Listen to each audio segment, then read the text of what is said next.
আসসালামু আলাইকুম সুপ্রিয় দর্শক শ্রোতা। আমি আজকে আসছি কৃষক ভাইয়ের জমিতে। এখানে কৃষি সম্প্রসারণ অধিদপ্তর কর্তৃক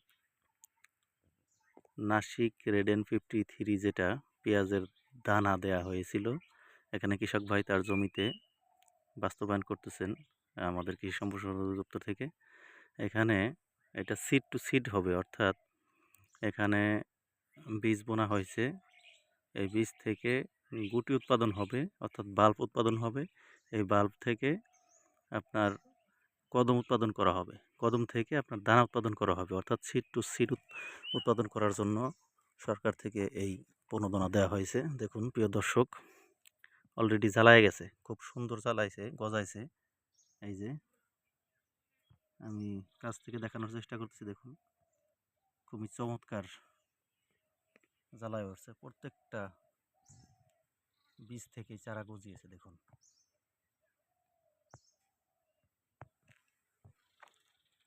আপনারা যারা বীজ উৎপাদন করতে চান তারা করতে পারেন, এখনো সময় আছে।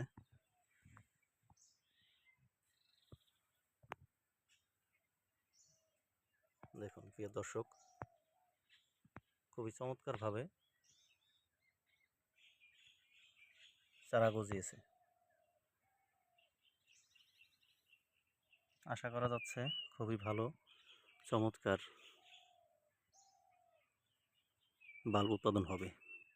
তো আমি ভিডিওর মাধ্যমে আপনাদের আপডেট দেখানোর চেষ্টা করব। সে পর্যন্ত আপনারা আমার সাথে থাকবেন। ধন্যবাদ জানাচ্ছি সকলকেই।